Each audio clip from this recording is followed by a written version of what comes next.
Bienvenida, bienvenido. Hoy nos adentramos en un tema importante, la parálisis cerebral. Calculan.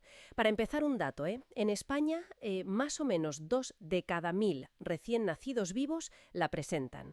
Es la causa más frecuente de discapacidad motora en la infancia. Vamos a analizar qué es exactamente, nos centraremos en la espástica, que es la más común. Veremos sus orígenes y cómo afectan más allá del movimiento también a lo cognitivo, según las fuentes que manejamos. Sí, el objetivo es dar una visión, bueno, clara, pero también con matices. Entender la complejidad de esta condición y, sobre todo, la individualidad. Cada persona es un mundo. Perfecto. Pues empecemos por el principio. ¿Qué es exactamente la parálisis cerebral, la PC, según la definen las fuentes? A ver, en esencia, es un grupo de trastornos. Son permanentes y afectan al desarrollo del movimiento y también de la postura. Ujú. Se origina por una alteración que es importante saber que no es progresiva en el cerebro durante su desarrollo, Mm. ya sea fetal o en la primera infancia. O sea que la lesión en sí no empeora. No. Exacto. La lesión cerebral se queda como está, pero cómo se manifiesta, eso sí puede cambiar con el tiempo, con el crecimiento. Y esta definición ha ido cambiando, ¿verdad? No siempre se ha entendido así. Sí, ha evolucionado bastante. Desde que William Littos la describió allá por el siglo XIX, bueno, ha llovido mucho. Hoy el consenso internacional habla de un grupo de desórdenes permanentes del desarrollo del movimiento y postura que causan una limitación de la actividad. Ujú. Y se atribuyen a alteraciones no progresivas que ocurren en el desarrollo del cerebro fetal o infantil. Mm. No es una causa única, ¿eh? Es más bien una descripción clínica. Y ojo, frecuentemente no viene sola. Puede acompañarse de alteraciones sensoriales, perceptivas, cognitivas, de comunicación, a veces epilepsia, problemas musculoesqueléticos secundarios. Claro, un cuadro complejo. Y mencionabas antes la parálisis cerebral espástica. Decías que es la más común, como el 75% de los casos. ¿Qué la caracteriza? Pues se caracteriza por un aumento del tono muscular, lo que llamamos hipertonía, y también por signos piramidales, bueno, reflejos exagerados y otros signos neurológicos. ¿Y dentro de esa hay subtipos? Sí, claro. Se clasifican según las partes del cuerpo más afectadas. Tienes la hemiplegia, que afecta a un lado del cuerpo, izquierdo o derecho. Ujú. Luego está la diplegia, que afecta a las 4 extremidades, pero sobre todo a las piernas. Esta es bastante común en bebés que nacieron prematuros. Ah, mira. Y la cuadriplegia, que afecta a las 4 extremidades de forma bastante similar. Vale. Y si hablamos de los orígenes, las causas, las fuentes las agrupan, ¿no? Exacto. Se agrupan en factores prenatales, o sea, antes de nacer, perinatales, que es durante o justo alrededor del parto, y postnatales, después del nacimiento. ¿Y cuáles serían ejemplos? Pues mira, pueden ser muy variados, desde infecciones de la madre durante el embarazo, malformaciones del propio cerebro, la prematuridad, que, como decía, es un factor de riesgo importante. Sí, sobre todo para la diplegia, has dicho. Eso es. También puede ser por falta de oxígeno o de flujo sanguíneo al cerebro, la lesión hipóxico-isquémica, como podría ser una asfixia en el parto. Ujú. O ya después de nacer, pues traumatismos cráneoencefálicos, infecciones como una meningitis. La clave siempre es una lesión en un cerebro que todavía está en desarrollo, inmaduro. Ujú. Y aquí conectamos con algo crucial que también comentan las fuentes. No es solo un trastorno motor.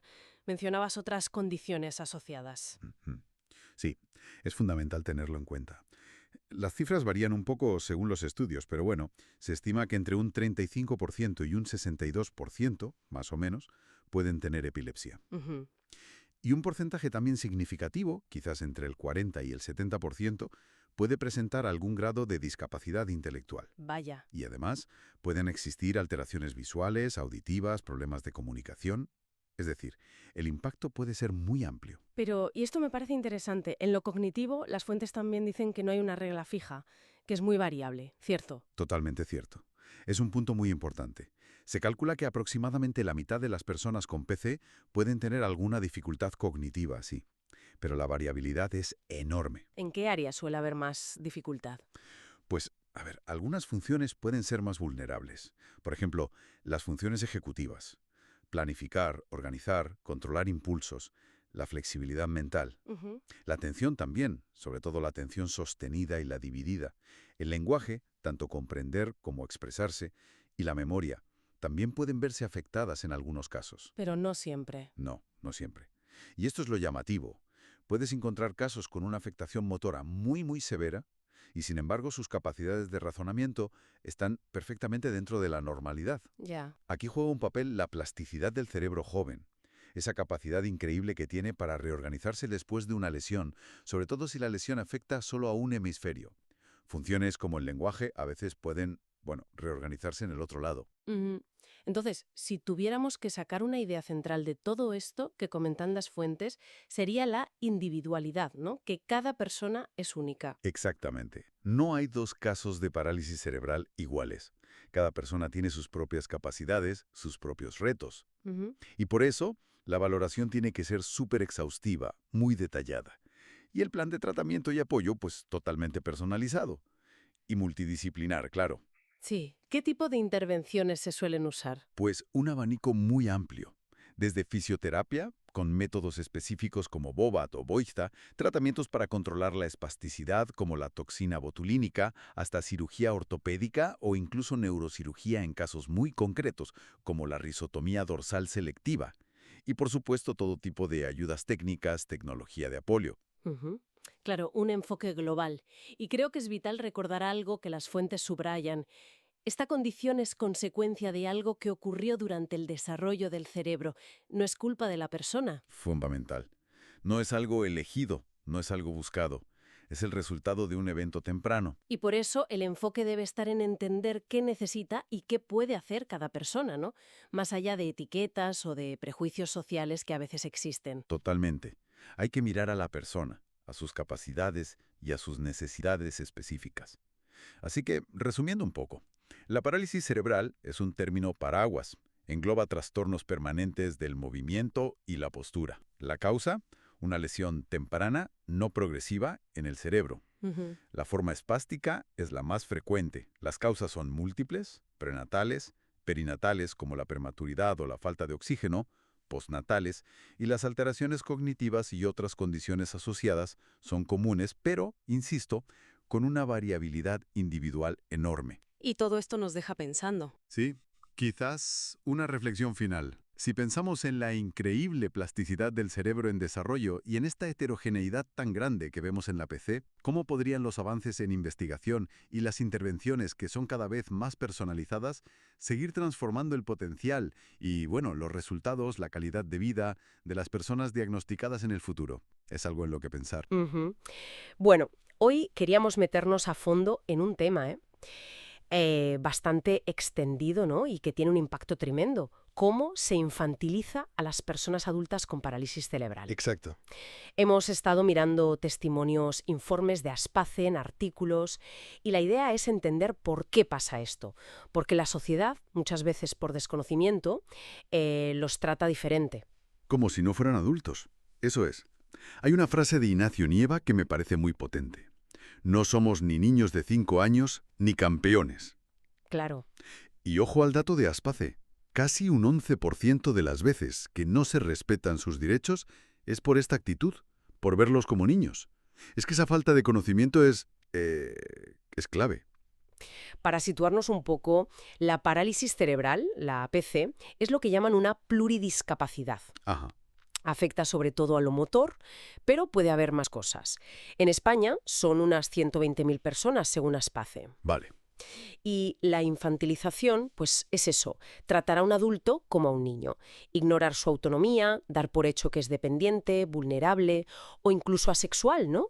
Con eso del angelito. Uf, sí. Las fuentes lo atan directamente a prejuicios. Más de un 11% lo perciben así. Y a esa falta de comprensión general que decías. Y los ejemplos que se ven, son del día a día. A veces ni te das cuenta, ¿no? El lenguaje, por ejemplo. Totalmente. Esos diminutivos que suenan fatal. O los elogios tipo campeona, eres un ejemplo. Recuerdo a Inés, a Rach inusual en redes, que decía, medio en broma, medio en serio, al próximo que me llame campeona, lo apuñalo. Hombre, es que cansa. Aunque la intención sea buena, la mirada es condescendiente. Ignacio Nieva también insiste mucho en quitar esa etiqueta de superhéroe. Claro, porque no lo son personas. Va más allá de las palabras, claro. Es el comportamiento. Te imponen ayuda sin preguntar, no te piden opinión, deciden por ti. Te cuestionan la capacidad para todo.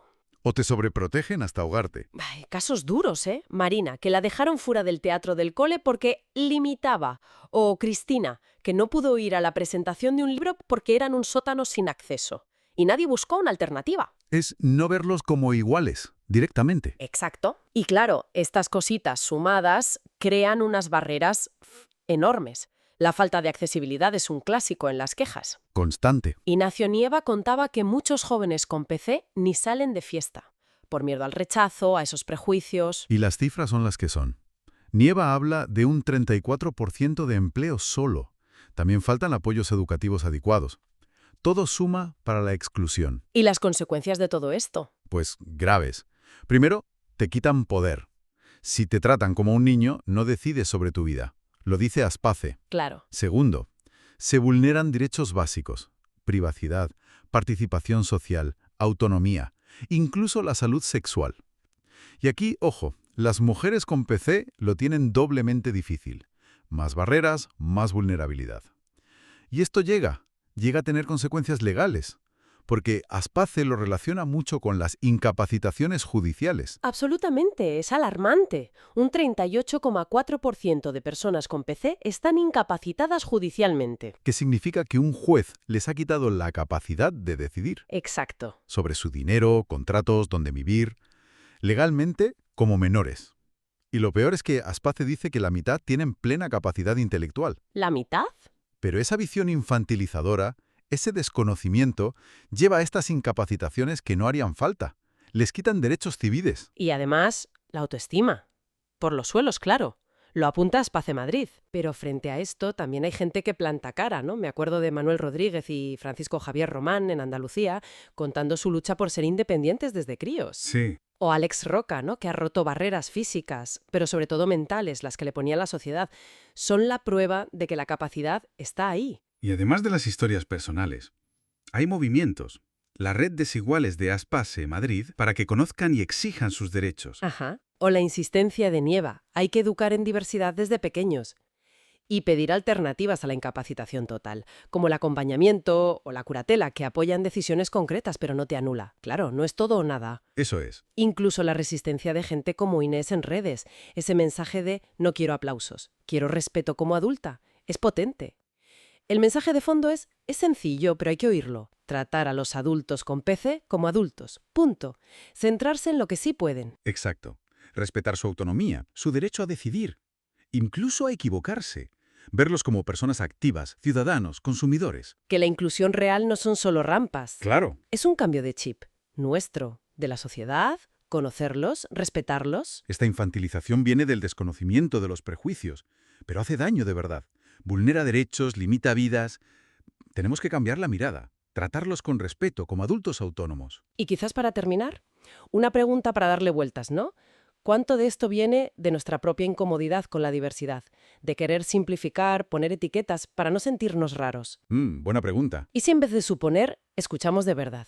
Las historias de Aitana, Ignacio, Manuel, Francisco Javier, Inés, Alex. Quizás el primer paso es admitir que no sabemos tanto y estar dispuestos a aprender de ellos.